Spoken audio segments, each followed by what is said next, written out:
Hello friends, कैसे हैं आप सभी लोग।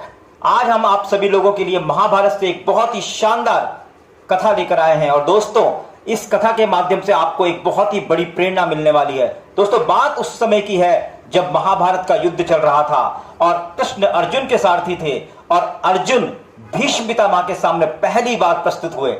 और जब अर्जुन पहली बार प्रस्तुत हुए तो उनका मोह फिर से उनके सामने आ गया और अर्जुन थोड़ा घबरा कर, थोड़ा सा हिचक कर और थोड़ा सा झिझकते हुए भीष्म पितामह के ऊपर तीरों के बाण चला रहे थे। थोड़ी देर तक तो भगवान श्री कृष्ण ने सब कुछ देखा, लेकिन थोड़ी देर बाद देखने के बाद भगवान श्री कृष्ण के मन में आया कि शायद अर्जुन अपना काम पूरे मन से नहीं कर रहा है। इसलिए भगवान श्री कृष्ण ने खड़े हुए और वो अर्जुन के ऊपर चिल्लाने लगे, गुस्सा हो गए और वो बोले कि हे अर्जुन, अगर तुम इस युद्ध को पूरी शिद्दत से और पूरी इच्छा शक्ति से नहीं लड़ सकते हो तो अपने शस्त्रों को अभी त्याग दो, क्योंकि यह युद्ध धर्म का है और इसके लिए तुम्हें अपने सारे रिश्ते नातों को भूलकर अपने पितामह के ऊपर भी बाण चलाने होंगे और जीतने के लिए ही बाण चलाने होंगे।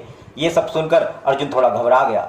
अर्जुन ने कहा, मैं प्रयास करता हूं। श्री कृष्ण ने कहा, प्रयास नहीं करना है, तुमको परिणाम के लिए पूरा पूरा पूरा पूरा अपना आपको झोंक देना है। और अगर तुम ऐसा नहीं कर सकते हो तो यह काम मैं करूंगा। और यह करने के लिए भगवान श्री कृष्ण रथ से उतरते हैं और वो अपना सुदर्शन चक्र लेकर भीष्म पितामह की तरफ आगे बढ़ते हैं। और ये सब देखकर भीष्म पितामह हाथ जोड़कर श्री कृष्ण के सामने खड़े हो जाते हैं और वो बोलते हैं कि हे माधव, हे कृष्ण, हे माधव, हे कृष्ण, अगर आप मेरे मृत्यु के कारक बनते हैं तो मैं अभी अपने शस्त्रों का त्याग करता हूं, क्योंकि आपसे मृत्यु प्राप्त होके तो मुझे मोक्ष ही प्राप्त होगा और ये मोक्ष मेरे जीवन के लिए सर्वोत्तम उपहार होगा आपके द्वारा दिया गया। और ये सब देखते हुए अर्जुन पीछे से भागे हुए आए और उन्होंने भगवान श्री कृष्ण के पांव पकड़ लिए। उन्होंने बोला, हे माधव, हे कृष्ण, मेरे कारण आप अपनी प्रतिज्ञा मत तोड़िए, क्योंकि आपने तो प्रतिज्ञा ली हुई है कि आप इस युद्ध में शस्त्र नहीं उठाएंगे।